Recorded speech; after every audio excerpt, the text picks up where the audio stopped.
Wildfire, earthquakes, and tornadoes. Things get rough in Oklahoma. A student artist lends his talent to OU's Rape Crisis Center. And Oklahoma's American Indian students, they're #1. This is OU Nightly.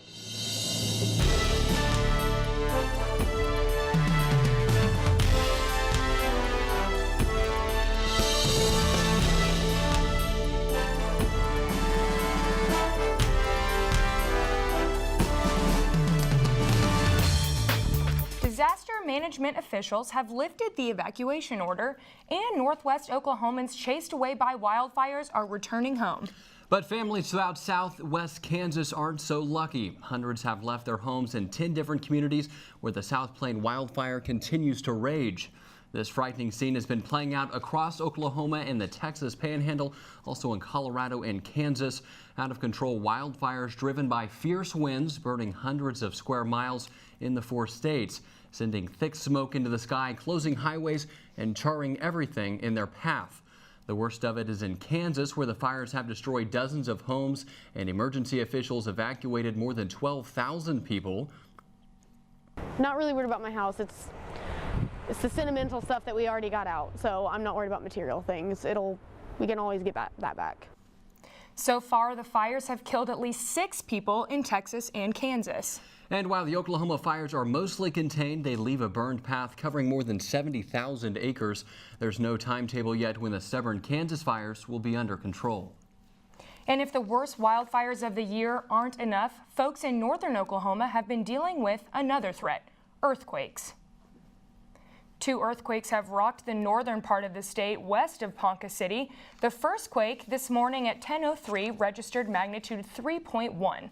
3 minutes later, just as the dishes stopped rattling, a 3.5 magnitude quake. Both epicenters were 6 miles east southeast of Jefferson, 7 miles east northeast of Pond Creek. And we've seen these fires and now earthquakes, and yesterday we even saw some severe weather. Yeah, Kylie, what's up with the severe weather for this week? Well, y'all, that's right. Yesterday was pretty crazy, both with those wildfires and those severe storms. And those fires still are burning up in the northwestern portion of the state. However, we're quiet here in central Oklahoma, currently sitting at 63, and it is incredibly dry out there. That's because that line of showers and thunderstorms that pushed east last night formed along a dry line. With that dry line, dropped our dew points 50 degrees than we were yesterday. So felt pretty humid out there yesterday, still extremely dry out there today, which means fire danger is still an issue coming up in Maine weather. We're going to be talking again about that wildfire aftermath, warm and windy week ahead of us, and our next chance for some rain. But for right now, back to you guys. Thanks, Kylie. And Harley Toothman joins us now in the News Center with more on President Trump's new health care proposal. Harley? House Republicans have released a plan to replace the national health care system, Trump Care. The replacement for Obamacare already is meeting resistance. It's coming from House conservatives who think the plan doesn't go far enough, and Democrats who say it guts key Obamacare provisions. The legislation provides tax credits to help Americans obtain medical insurance on the open market. All 100 senators sent a letter today urging to stop the growing threats against Jewish facilities. Press Secretary Sean Spicer says the White House condemns anti-Semitism in the strongest terms. As the president said at the beginning of his joint address, quote, "We're a country that stands united in condemning hate and evil in all of its forms." And the CIA's hacking tools have been exposed. WikiLeaks published thousands of documents of secret files describing the hacking tools the government uses to spy on computer users and others. The 8,000-plus page files, codenamed Vault 7, is said to be the largest ever publication of confidential documents. WikiLeaks released the files to expose potentially dangerous consequences of the CIA's hacking tools. And the Journal Archives of Sexual Behavior reports Americans are having less sex nowadays. For married partners or partnered couples, the number is 7 to 9 fewer times per year in the 1990s. Storm, back to you. All right, thanks, Harley. The more you know. Charges have been released against a suspect in the Norman police-involved shooting that took place on February 20th. The altercation happened when Mark David Watson ran from the police and denied officers verbal commands to stop. Initial reports indicate that the suspect then pulled a weapon from his waistband of his pants, which triggered the officer's response. The investigation of the police-involved portion of the case is still under investigation. but Watson has been charged with 5 different counts, including burglary and possession of a firearm while committing a felony. Watson remains in the care of the OU Medical Center but is in stable condition. The Norman police officer who shot Watson, is still on assigned leave until the district attorney's office declares a ruling on the incident. And several teacher pay raise bills are still around, and House lawmakers will hear one this week that increases teachers' minimum salary. The bill proposes a $1,000 increase to teachers' first-year minimum salary and $5,000 over 2 years. Although Senate leadership says a raise this year isn't likely without a significant turnaround in the state's revenue. The $878 million shortfall could delay this progress. Senate Pro Tem Mike Schulz says there will be a coordinated effort between the House and Senate to put a pay raise in place that will be funded over time. And while most of the education talk in Oklahoma seems to be a Debbie Downer, there's one group of students that's rising above the state's status quo. Oklahoma's American Indian students remain at the top of the nation's rankings in both math and reading scores. The students scored in 4th and 8th grade. They've been consistently above the national average since the test was first administered in 2005, and they continue to rise each year. Oklahoma has more than 130,000 American Indian students across the state, which is the highest population in the United States. And tolls on Oklahoma turnpikes increased by 12% last week. This follows the Oklahoma Turnpike Authority's decision to increase fees system-wide in December. Cars traveling from Oklahoma City to Tulsa on the Turner Turnpike will pay an additional 50 cents. The group's decision for the raise in fees will help pay for the $480 million bond issue created for the construction of the new Eastern Oklahoma County Toll Road. Additional toll increases of 2.5% are expected on January 1st, 2018 and July of 2019. St. Anthony's Hospitals, OU Med Center, and the University Authority and Trust announced late yesterday they won't move forward with previous plans to combine their organizations. The announcement gave no reasons why the plans failed. When the original proposal was announced in October, the merger was expected to fund the construction of a new hospital tower in Oklahoma City. It also could have paid for digital upgrades to patient records. Despite the announcement, all 3 organizations say they intend to continue collaborating. In honor of Women's History Month, an OU student announced his plan to help bring awareness to the feminist movement. Quan Fan will auction off an original watercolor painting of a female character that he considers a feminist icon every day for the month of March. Each painting starts at $25 and can be bid on until the end of the day.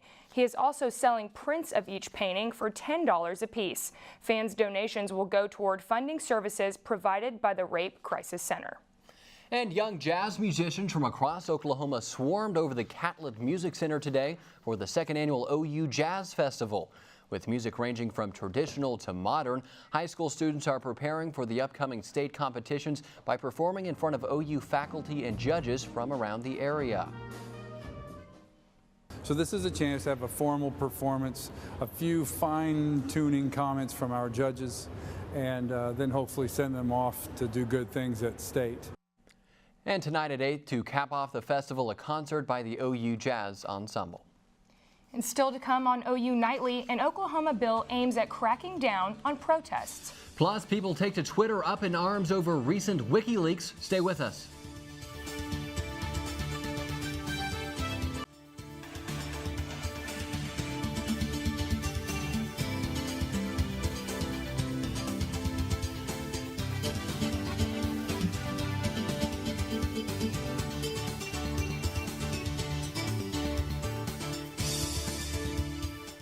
And welcome back to OU Nightly, taking a look at a couple nightly trending topics. People around the country are weighing in on the most recent WikiLeaks trove of documents. It all started with this tweet this morning at 7 o'clock. There's that tweet directing people to the WikiLeaks website with documents claiming to show CIA hacking methods. The announcement has set off a storm of tweets criticizing the agency under the Obama administration, like this tweet here from Becky saying, "Welcome to the United States where you don't watch the TV watches you." And of course, this comes at a time when allegations of Russian hacking are center stage. Many people like this anonymous account now say the CIA might be behind some of the attacks once thought be perpetrated by the Russians. And in local trending topics this evening, moms across Oklahoma are protesting campus carry. One group in particular, Moms Demand Action, are making their voices heard. The group traveled to the state capitol and have been using the hashtag OKLeg. The group is moving from state to state, and their presence in Oklahoma has angered some on social media, like this guy here telling the group to stay in their own state. And my favorite day of the entire year is here. It's National Pancake Day. IHOP is celebrating today with giving free customers a free short stack of pancakes. Goodness, that looks good. And Twitter has taken notice, including Hillary Duff, who's been rocking this IHOP Snapchat filter all day. We'd like to hear from you on social media. You can find us on Facebook and Twitter. We're at OU Nightly. And Emily, I've also heard it is National Cereal Day, and I haven't seen anything on social media, and I don't know if it's that people don't like cereal or pancakes are just better. Emily? Thank you, Storm. And Oklahoma lawmakers are considering a bill that many say will discourage protest. OU Nightly's Macy Beheeler explains. House Bill 1123, if passed, will make a law that establishes serious consequences for people who trespass on property that holds places like gas stations, gas storage facilities, and pipelines. This bill comes after almost a year of protests at the Dakota Access Pipeline. Either we make it or break it, and I guess we made it. The bill would make it a misdemeanor to trespass and a felony to destroy any property at these sites. Brittany McCain is a Native American Studies student who protested the DAPL last fall. She talks about what this bill could mean for people like her. It's very clearly targeted and aimed at any protectors who wish to protest like future infrastructures like pipelines. She thinks it represents lawmakers' indifference towards citizens' concerns. It's showing that, these legislators and these lawmakers cater to big oil. They cater to these companies, and they put those kind of provisions in our laws so that we as people, we can't fight back. Representative Scott Biggs, who authored the bill, did not get back to us for comment. The bill passed out of the House of Representatives last week and will now be heard on the Senate floor. You can look up House Bill 1123 on okhouse.gov to find out more information about it. And still ahead on OU Nightly, Thunder basketball looks to redeem itself in a Western Conference matchup tonight. And Kylie has a look at the weather. That's right, guys. Quiet outside right now, but our next chance of storms is on its way. I'll have that and more coming up next. Welcome back to OU Nightly. I'm Kylie Capps. Currently, we're looking at video from an EF3 tornado up near Oak Grove, Missouri. So that's going to be east of Kansas City up in Missouri. And this is only one of 30 tornado reports from the Storm Prediction Center from last night. So incredible damage from that EF3 too. Okay, so now we're looking at our current radar of that line of storms that extended all the way from Minnesota to southern Oklahoma last night. We even saw a tornado in far eastern Oklahoma near southern Adair County near Greasy, Oklahoma. That was just called an EF1 tornado. So winds between 90 and 100 miles per hour. That was our only tornado in Oklahoma. So I want to look now. Okay, so here's our live shot at the University of Oklahoma. It's clear outside, beautiful out there right now, but dry. Look at that dew point, only 3 degrees right now. Those winds are going to be light and have started to shift. We saw those northern winds earlier today, but they're lighter out there right now. Okay, so here are these wildfire scars from those northwestern wildfires from last night that are still burning right now. That smoke is from those wildfires still that we can see on our satellite. These dark spots right here are those burn scars. So again, over 70,000 acres of land up in northwestern Oklahoma have burned. Current watches and warnings, we still have a red flag warning, which means fire weather is still possible up in the northern part of the state. This does expire at 7 p.m. All right, so this evening it's going to be quiet and cool, getting down to about 44 degrees by midnight. Those winds again still have shifted and are going to be light. Lows across the entire state are going to be in those upper 30s. Cooler out in that panhandle though, where those fires are burning still. All right, so our day planner for tomorrow. We're going to warm up quite a bit, 70 degrees by 4 p.m. Those winds lighter than they were today, 5 to 10 miles per hour from the southeast. Again, highs across the entire state, lower 70s, warmer than we were today. Normal for this time of year is 60 degrees. We're going to be sunny though, clear skies. So 70 for a high for us here tomorrow in Norman. There's our 7-day forecast. There's our next chance of rain on Thursday. That 20% chance of rain again returns Friday as well, increasing on Saturday, a 30% chance of rain, cooling down just a bit. Guys, it's going to be a great rest of the week ahead of us. All right, thank you so much, You're Kylie. welcome. Thanks, Kylie. And Kenneth Adair joins us now to give us the latest on some very hot Sooner teams. Kenneth? That's right, guys. OU baseball tries to continue their winning ways tonight, and two top Western Conference teams battled it out until the end. Sports is around the corner. Welcome back. The Sooners baseball team is back in action tonight. OU hosts Wichita State at L. Del Mitchell Park and come into the game riding a 12-game winning streak. One reason for the hot streak is graduate transfer middle reliever Vinny Aiello. The former Rider pitching star has allowed just 1 run in 6 appearances. That works out to a 1.42 ERA, and opposing batters are hitting a measly .053 against him. You know, even though he's from a low to mid-major school, transfers in, he's not used to this environment. I think he's starting to get comfortable. I know there's a huge trust factor that we already have in him, and he knows that. Yeah, I have no problem giving him the ball in the 8th inning in any situation. In men's gymnastics, Alan Bauer was named NCAA Gymnast of the Week after a tough win over number 2 Stanford. Bauer earned an all-around score of 86.950 to gain the event title and also won the pommel horse with an impressive 15.300, just a 1/10 of a point away from his record. OU men's basketball will face off against the TCU Horned Frogs tomorrow to open up Big 12 tournament play. The Sooners' last game of the regular season was against the Horned Frogs, in which they were able to come out with a win. Although OU has been inconsistent throughout the year due to the young guys trying to find their rhythm, the men still hope to make a strong statement to end the year. And OU softball goes head-to-head with Tulsa Golden Hurricanes this Wednesday. After a dominating weekend from the women, they are looking to continue their hot streak. The Sooners are currently 15-4 and are sitting at number 9 in the country. It's almost pro day time here at OU, as NFL scouts will take a look at the draft-eligible Sooners tomorrow starting at 9 a.m. This gives guys like Samaje Perine and Dede Westbrook a chance to give the scouts another look at their talents. And for Joe Mixon, it will be his opportunity to interact with the different NFL teams after he did not receive an invite to the Combine. The Thunder are in action tonight as they take on the Portland Trail Blazers. After a poor performance against the Dallas Mavericks on Sunday, OKC looks to bounce back and keep their playoff hopes alive. The Thunder are currently on a 3-game losing streak, but Russell Westbrook continues to dominate. He is currently averaging over 31 points, 10.6 rebounds, and 10 assists a game.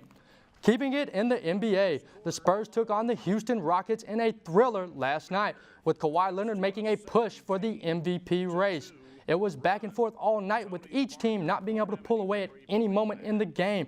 But let's move to the fourth. With just under 30 seconds to go, Leonard drains the 3 to put San Antonio up by 2. In just a matter of seconds, Kawhi goes down the other end of the court to get the mesmerizing block on James Harden. Spurs would go on to win 112-110. Now, normally, a 60-yard dash is pretty quick. But for these two gentlemen, that was not the case, as it took them a total of 18 seconds. At the 2017 Masters Indoor Track Championship, 2 World War II veterans went at it in a nail-biter. 99-year-old Orville Rogers was behind the race the entire time, until the very end, as he was able to get just ahead of 92-year-old Dixon Hemphill to get the victory, and I do mean ahead. Thanks, Kenneth. Storm and I were watching that before, and it was just a feel-good story. Yes, it was. Thank you. Thanks, Kenneth. Still to come on OU Nightly, put on your thinking cap. The city of Oklahoma City needs your help.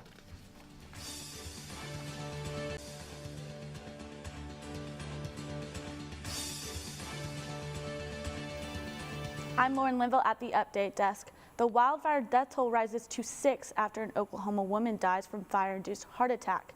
And the state Supreme Court says the Department of Public Safety takes too long to revoke drunk drivers' licenses and issue hearings. The court believes personnel and budgetary constraints are not a good excuse.